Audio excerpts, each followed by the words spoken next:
JFT Hindi 28 मार्च। अनुभूतियों का सामना करना।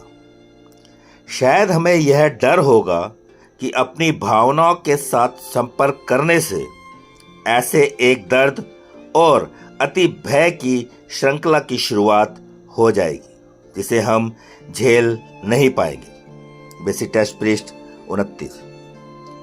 जब हम नशा करते थे तब हम में से बहुत सी अनुभूतियों को महसूस ही नहीं कर पाते थे या महसूस करना नहीं चाहते थे। अगर हम खुश होते थे तो हम अपने आप को और खुश करना चाहते थे। अगर हम क्रोधित या उदास होते थे तो हम उन अनुभूतियों को छुपाते थे।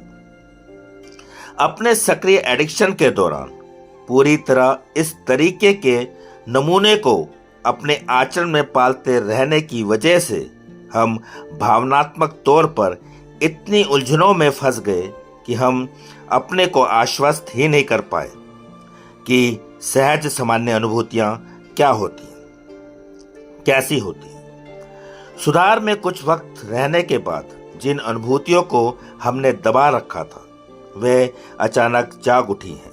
हमें यह भी लगने लगता है कि हम नहीं जानते कि हम अपनी अनुभूतियों के साथ अपनी पहचान को दर्ज कैसे करें।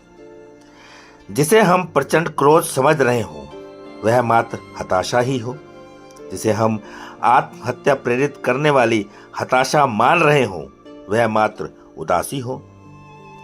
यही वह क्षण होते हैं जब हमें अपने स्पॉन्सर या एनए के दूसरे सदस्यों की सहायता की जरूरत पड़ती है। ऐसे में एनए की किसी मीटिंग में जाना और अपनी जिंदगी में घटित हो रही बातों के बारे में दूसरों से विचार विमर्श करना हमें अपनी अनुभूतियों का सामना करने की ताकत दे सकता है। ऐसे में डर कर उनसे दूर भागना ठीक नहीं होता है। सिर्फ आज के दिन अब मैं बेचैन कर देने वाली भावों जिनका मैं बार बार अनुभव करता हूँ से दूर नहीं भागूंगा। मैं अपने सुधार संगठन के दोस्तों की भरपूर मदद लूंगा जिससे मैं अपनी अनुभूतियों का सामना कर सकूं।